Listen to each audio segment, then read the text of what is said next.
In retrospect, making a 25 book TBR for a year where my reading goal is only 36 was perhaps a stupid idea, but we're not gonna talk about that. Hey guys, it's Dasha. Welcome back to my channel, and welcome to my 25 books for 2025. I've picked 25 books across 5 different genres / categories that I just really want to get to this year. I have a total TBR of about 900. And so these are the ones that made the cut of like what I really want to read sometime soon. Most of these I do have on my shelves, which kind of helps. I bought them because I was immediately interested in them. But in general, they're just books that I've kind of had on my noggin for one reason or another. This is just the first year I have. 2025 is the first year I have without school going into it, knowing that it's going to be a full year without school.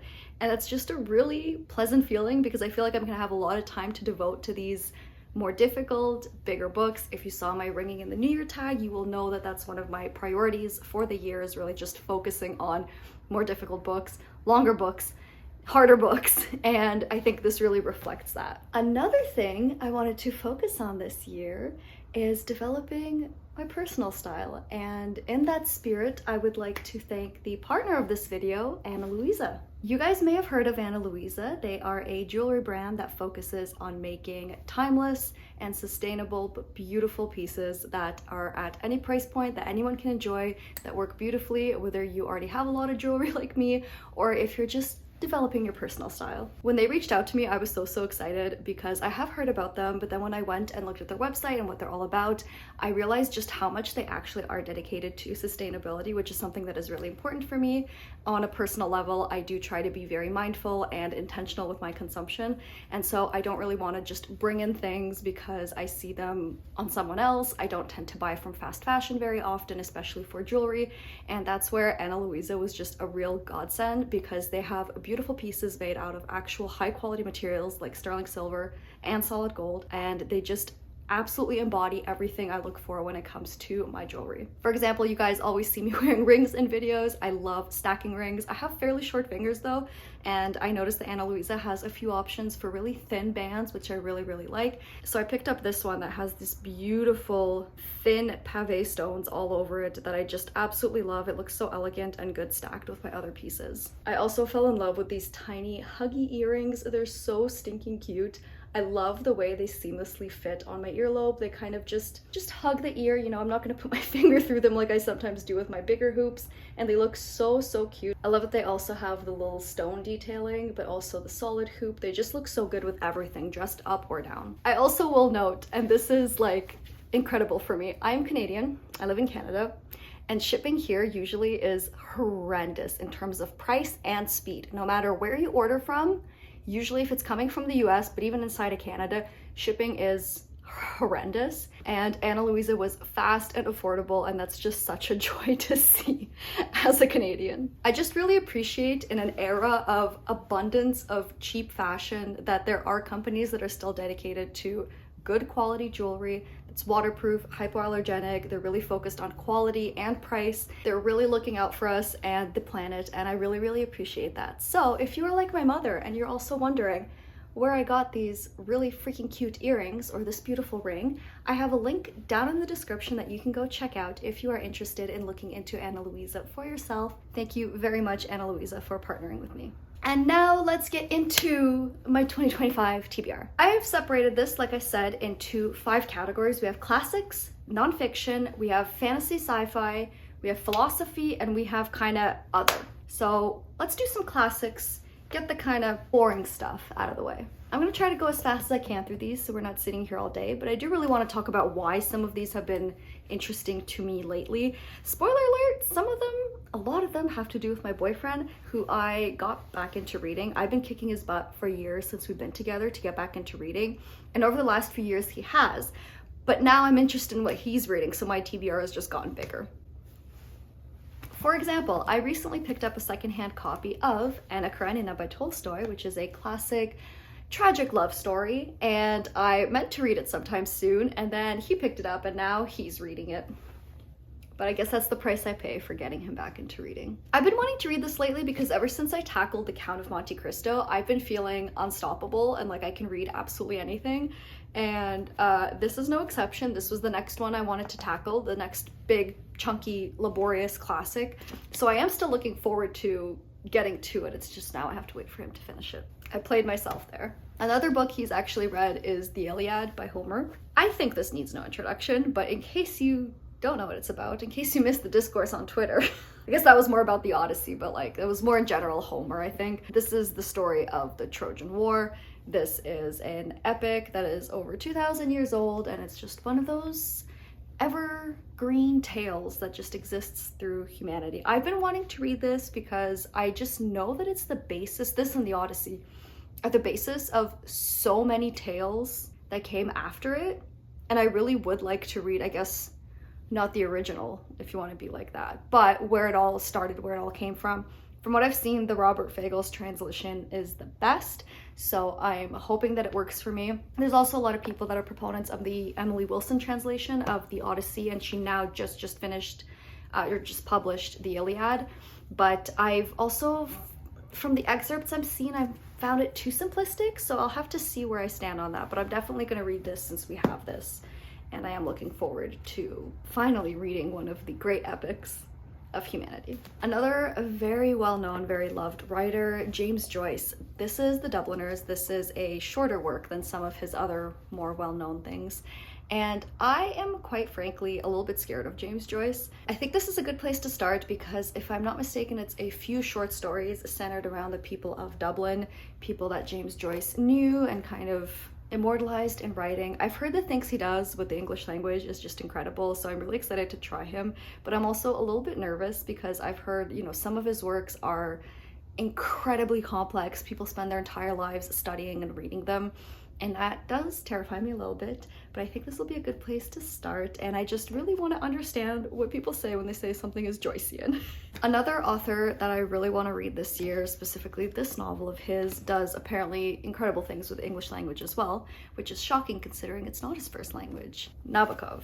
This is Lolita. I know people have opinions on this book. This is a book that I think needs to be actually experienced to have an opinion on it, which might be a hot take, but I think I need to actually read it to understand the discourse around it and how I personally feel about it. I've also heard that the writing in this is fairly evocative and just really sucks you in, and it's not very difficult to read, even though it is really interesting and complex in terms of what he does specifically, like to language. It's not difficult to read. It doesn't take a lot of brain power and like writing notes and like whatever. So I'm looking forward to this. I'm looking forward to being grossed out and seeing what the hype is all about. And I'm looking forward to being able to craft my own opinion on it and find out for once and for all if Nabokov actually is a pervert. And finally, for the classics, I have Miss Clarice Lispector. This is Near to the Wild Heart. I've heard that this book specifically, but most of her books, are for the girls in their 20s who are feeling a little bit lost, who are feeling a little bit directionless, who are feeling a little bit like they're just floating through life. And while I'm not 100% there, I feel like I have some direction, thank God. But, you know, I am still just a girl in my 20s. So I'm looking forward to reading her. I don't know what specifically this is about. I do know that it's a work of existentialism and it's very like flow of consciousness, but I don't actually know the plot of this. I don't think it needs to really have a plot though. Most classics I'm okay not knowing really anything before I go into them. Let's get into the nonfiction. We are starting with Chavs by Owen Jones. This is really, really hard to read as a cover. I apologize. The subtitle is The Demonization of the Working Class. So this is an exploration of Chav culture in the UK, why they have become so laughed at. I'm sure we've all seen the trends of like Chav makeup and making fun of Chavs on TikTok, but it's kind of interesting to think about the fact that it's not just a random group of people that we started making fun of. It's specifically working class people in the UK. So I'm kind of interested to read kind of the history behind it and why it's become such a meme. Why have fashion trends emerged specifically from the subculture? Why have people felt like they just need to pick on them all the time? In general, I'm interested in modern applications of Marxist theory, so I'm curious to see if that comes into play. I can't imagine it doesn't, but I'm curious to see how that comes into play in this. I do plan on reading Marx, but not this year. Until then, I'm content reading all sorts of bits and pieces that have to do with his theories, and this is in line with that. Another one that probably will actually fall in a little bit into Marx's theory, I have Dress Codes by Richard Thompson Ford. This is How the Laws of Fashion Made History. So this was a book I saw on Mara's channel over at Books Like Whoa, and she absolutely was raving about this, and this sounded so interesting to me that I just have been itching to pick it up. But it's a bigger book, but I think it's one that's going to be so up my alley. This basically talks about how laws surrounding fashion, as in what people could and could not wear, had a lot to say about the societies that these laws existed in, about class, race, gender, and I think that's just so cool, because I always hate personally when people dismiss fashion as vapid and irrelevant, and just, you know, all the comments about like, oh, the Met Gala is just like the Capitol and the Hunger Games, and like fashion's vapid and stupid. I'm like, no, I think it has a lot to say about our current moments and climates and attitudes, and has a lot to say about like everything. I don't know, it's so silly to me to dismiss fashion. So I'm hoping this will give me a little bit more insight into that. If you've watched my January to be read, you have probably seen this book pop up, so I'm glad I'm already crossing things off the list. This is Caste by Isabel Wilkerson, and this is her exploration of the hidden caste system in America, one that was so pervasive and successful that it inspired the Nazi Party in the late 30s. She draws on history from India as well, because they have a very well-established, well-known caste system, and just really delves into how pervasive it is, why it works as well as it does, and basically what we can do about it. I've heard fantastic things about this for years, and I finally need to get around to it. I'm always very bad at picking up hype nonfiction, even though I usually end up really liking it. So this is my attempt, me putting it on this list, to actually get it done, get it read, get with the program. And speaking of getting with the times on super hyped nonfiction, I'm gonna try to read Doppelganger this year. This is the new Naomi Klein book that just came out last year? End of 2023, I think it was. Funny story, me and my stepfather gifted this book to each other on Christmas. I had it on my list, and he ended up getting it for me, but then I realized that I think he would really like it. This is Naomi Klein exploring the internet and the weird culture that we've built for ourselves on it. I've just heard such fantastic things, and again, in the spirit of not letting the hype of books get to me, I really want to read it while people are still talking about it, while the praise is hot, because I have a feeling I'm really gonna like this. I've read Naomi Klein before and I really liked her, so I'm really looking forward to reading more from her. And the final book on the nonfiction list is also from an author I've read before, Angela Davis. This is Woman, Race, and Class. This is one of her most well-known works. I have read Are Prisons Obsolete by her back in 2021 it was, I think, and I loved it. Absolutely loved it. I loved her writing. I love how convicted she is in her views. She is so strong and just says what she means, and I really, really appreciate her perspective on these issues, so I'm really, really excited to read some more from her. As the title may suggest, this is an exploration of women, race, and class, so again, kind of going with the Marxist themes here. I really should just read Marx, but I just don't have the bandwidth for that this year, I think. But that'll be a project for 2026. But yeah, I've been really into the feminist books lately, so I think this is going to be a very seminal work to making sure that the feminism that I imbue stays intersectional, and I am really, really curious to see what she has to say, because I've seen this book everywhere. I love her, and I'm very, very excited. In that vein, why don't we pivot to a little bit of philosophy and go with Sylvia Federici's Caliban, the Witch, Woman, the Body, and Primitive Accumulation. Again, a work of Marxist feminism. I don't know much more than that. I just know it's one of those kind of required reading for any kind of feminism if you want to take it seriously as like an academic study, academic field. And again, this is one of those I'm just really looking forward to. When I flip through like the subtitles, it just gets my heart going. I'm really curious about this. I really want to sink my teeth into this, and I'm definitely going to be making videos recommending the best books out of all the feminist books I've been reading, so hopefully that makes it to the list. And another feminist essential, I think it's the last one on this list, I apologize, I don't. Simone de Beauvoir, The Second Sex. I've been meaning to read Simone de Beauvoir for ages. This is her seminal work. I thought she was more of an existentialist, but I think this is much more heavily just feminist theory. It is massive. This one scares me, to be honest. Like every time I saw photos online, I'm like, that's not too bad. These are Bible pages, friends. This is 800 pages. But I do want to make sure I don't just read pop feminism and modern feminism. I want to make sure I am trying to get into like the seminal works. So this is, I think, a good place to start for me. I'm really looking forward to it. In terms of classical foundational text, I want to read Aristotle. I'm not going to try to pronounce this. I don't know if it's just Nicomachean. I think I've heard people say that, but the Nicomachean Ethics or Nicomachean? I'm reading it. I'm not talking about it, okay? This is a very foundational philosophical work.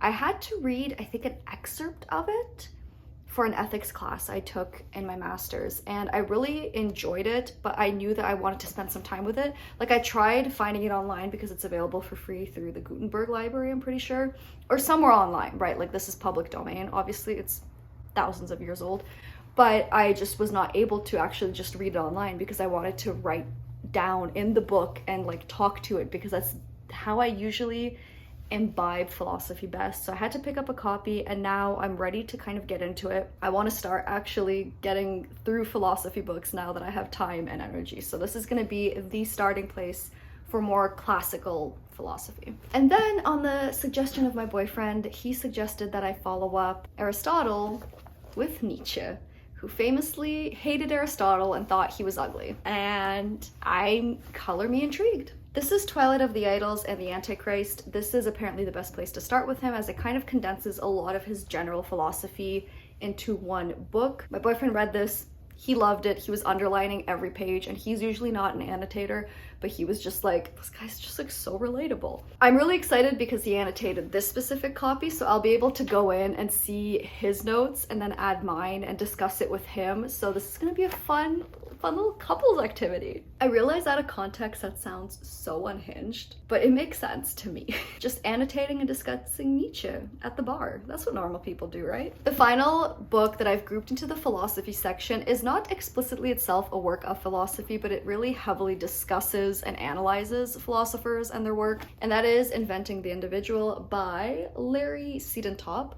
So the subtitle here is The Origins of Western Liberalism, and that is exactly what this is. This is a very academic, dense exploration of liberalism as a concept, going through the Enlightenment and all of the Enlightenment thinkers, and the idea of individualism, liberalism, freedom, rights, all of those things that we take for granted today. Again, I got this from books like Whoa, Mara. She reads the most interesting things. I love her nonfiction recommendations, and this was one I got from her, and I was just immediately sold. But it's been sitting on my shelves because I have not had the mental bandwidth to work on it, and now I don't have school, I have time. I'm so excited to get to this. Let's move into the sci-fi fantasy stack. We're getting through this.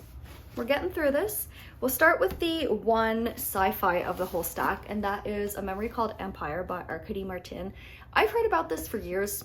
It's just a duology. I've been meaning to get to it for years, and then at one of my local used bookstores, I saw both Memory Called Empire and the sequel, A Desolation Called Peace, and I knew I just had to grab them and read them soon. I'm very excited for these.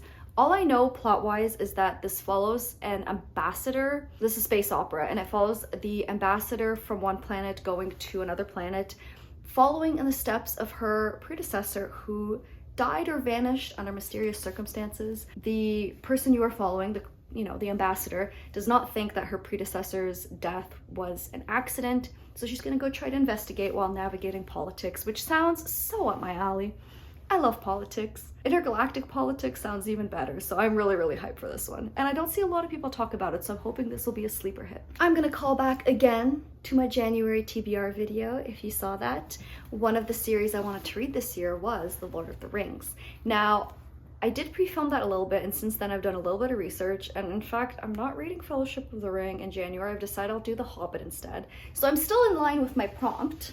That's still a beloved series, but I think the best starting point for me is going to be The Hobbit, based on some research I've done. I still have this. I will probably still read it even if I don't love The Hobbit, but I do really want to get to this series because it's so foundational in fantasy, and I have not read it yet, and it always irks me because I feel like I should have by now, and I just want to experience it. So this is the year for Lord of the Rings for me. Robin, I'm sorry. I know you tried to dissuade me. I know you said it was just all men singing in the woods. I'm sorry, I still want to try it. I appreciate your advice. I will let you tell me I told you so if I hate it. I promise. I'm also a little bit scared about this next one because while I loved the first book in the series, I did not love the second. That is Mirrored Heavens by Rebecca Roanhorse, the third and final book in the Between Earth and Sky series. I remembered that. As you can tell, I haven't read the series in a while, so I will need a reread before I get to this. This came out this summer. This came out in the summer of 2024 and I still have not read it. I'm a little bit nervous. I really did not love Fevered Star, but I love Black Sun. So me putting this on this list is a kick in the butt to read it, to finish the series. I don't like leaving the series unfinished if it's a series that I at least started liking. So hopefully this works out. Like, I loved Black Sun so much. So I'm really hoping this brings it back around.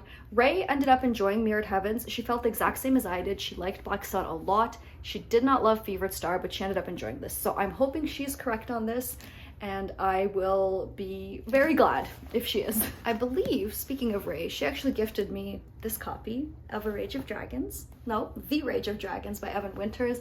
This is a epic fantasy about men who can turn into dragons in the heat of battle, if I'm not mistaken, which just sounds really cool. This has been making the rounds over on Book Talk. I have very mixed feelings on Book Talk. I go back and forth between wanting to like burn it all to the ground and delete everything and then just scrolling through it endlessly.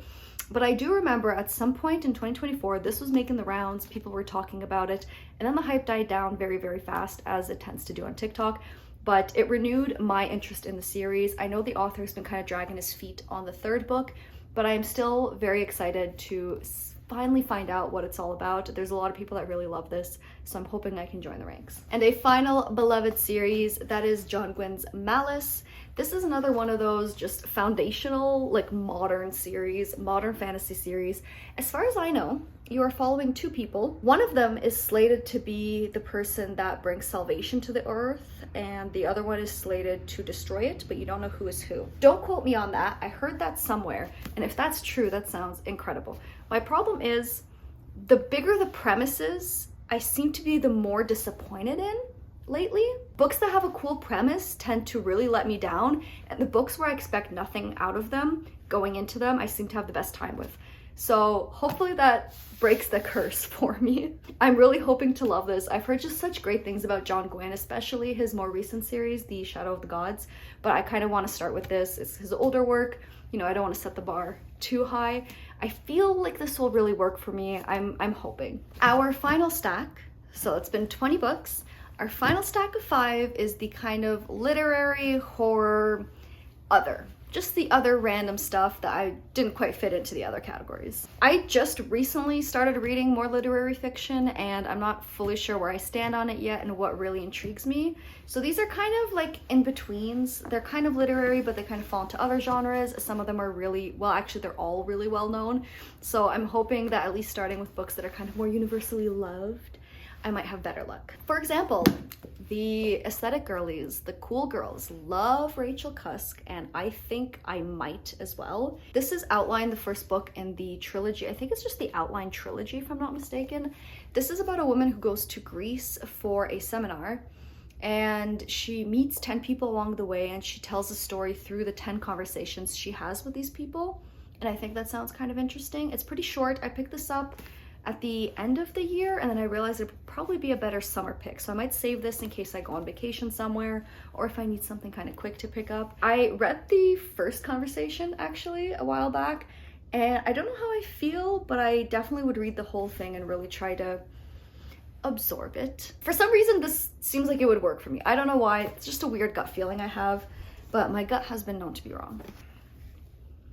This may be a very big ask of myself, but I would love to read House of Leaves this year. This is the iconic horror story told through a very weird format. There's just weird shit going on in this book, left, right, and center. You follow someone who finds these tapes in this dead guy's house that, and like notebooks, about a documentary that seems to have never existed. And the documentary is about this guy who moves into a house with his family and finds that the house is bigger on the inside than on the outside. And thus begins a sordid tale of these people's lives getting all mixed up. It's a really weird book.